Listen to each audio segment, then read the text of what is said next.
사회적 비교라는 심리학적 개념은 한마디로 자신을 타인과 비교하면서 자신과 세상을 이해하려는 인간의 본능적인 경향입니다. 우리는 평생 동안 끊임없이 타인을 관찰하며 그들의 성공, 실패, 능력, 외모 등을 나의 상황과 견주면서 자신을 정의하고 정체성을 형성합니다. 여러분도 이런 경험이 많으실 겁니다. 시험 성적이 나왔을 때 친구의 결과가 내 것보다 나은지 살피고, 직장에서는 동료의 승진 속도를 보며 내 위치를 고민해보는 것이 바로 그 예입니다. 사회적 비교 이론은 미국의 심리학자 리언 패스팅거리안 FESTINGR에 의해 1954년에 처음 제안됐습니다. 그는 인간이 자신의 능력이나 의견에 대한 평가를 내릴 기준을 외부에서 찾으려는 경향이 있다고 주목했어요. 그리고 대체로 자신의 환경 속에서 자신과 비슷한 사람을 기준으로 비교한다고 설명했습니다. 이를 통해 자신의 능력을 측정하거나 스스로의 가치를 판단하는 데 도움을 받는 것이죠.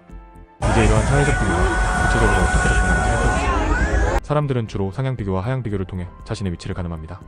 상향 비교란 나보다 더 뛰어나거나 성공한 사람과 자신을 비교하는 것입니다.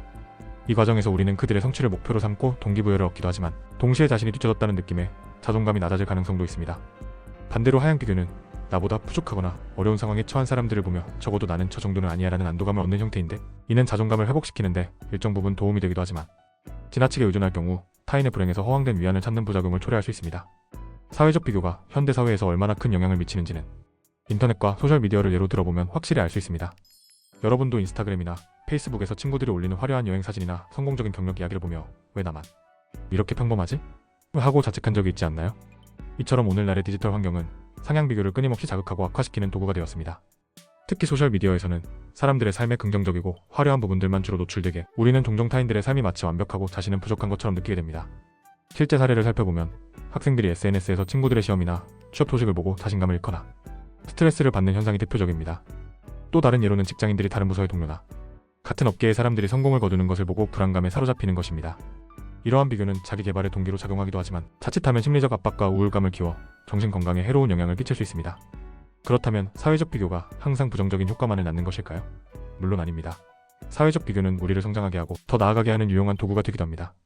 목표에 도달하기 위해 더 나은 사람을 롤모델로 삼는 상향 비교는 발전을 자극할 수 있습니다. 하지만 이러한 비교가 건강하게 작용하려면 몇 가지 조건이 필요합니다. 첫째, 타인의 성공을 질투하거나 지나치게 의식하는 대신 그들의 성취를 배우고 자신의 방식으로 적용하려는 자세가 필수적입니다.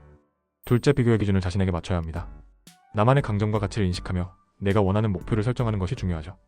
마지막으로 디지털 디톡스와 같은 실행 가능한 전략을 통해 소셜미디어에서 오는 과도한 비교 자극을 줄이는 것이 도움이 될 수 있습니다. 사회적 비교는 본능에 가깝기 때문에 완전히 없애는 건 불가능합니다. 하지만 이를 긍정적인 동기부여로 전환하고 자기 자신을 존중하며 살아간다면 비교는 더 이상 부담이 아닌 성장의 자양분이 될 수 있습니다. 결국 중요한 것은 사회적 비교를 어떻게 받아들이고 활용하느냐에 달려 있습니다. 다른 사람들과의 차이를 부정적으로 받아들이는 대신 자신만의 고유한 속성과 강점을 발견하는 기회로 삼아야 합니다.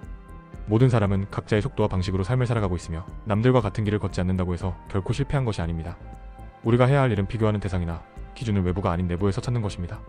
자신을 이해하고 자신의 가치를 존중하며 타인과 나란히 걸어가는 삶을 만들어가는 것이야말로 진정한 성장의 시작이 아닐까요?